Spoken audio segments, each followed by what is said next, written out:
ఒకసారి నేను Kashmir cinema second show చూసి ఇంటికి తిరిగి వస్తున్నాను. అసలే చలికాలం, పైగా అర్ధరాత్రి. రోడ్లన్నీ నిర్మానుష్యంగా ఉన్నాయి. బైక్ స్పీడ్ పెంచి ఓ సందులోకి తిరిగాను. వీధి చివర ఒక స్ట్రీట్ లైట్ వెలుగుతుంది. దూరంగా ఎక్కడో ఊ అని సౌండ్ వినిపించింది. కుక్క కాదు, నక్క.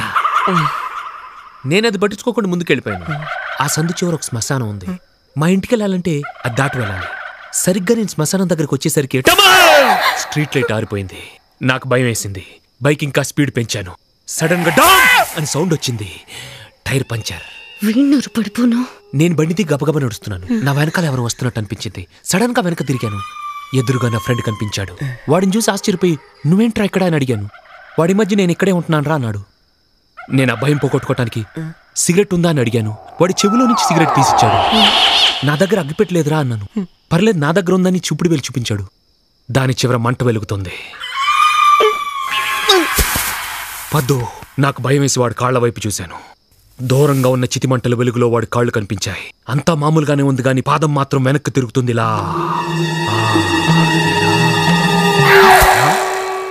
కథలు కావాలంటే యాదవ్కి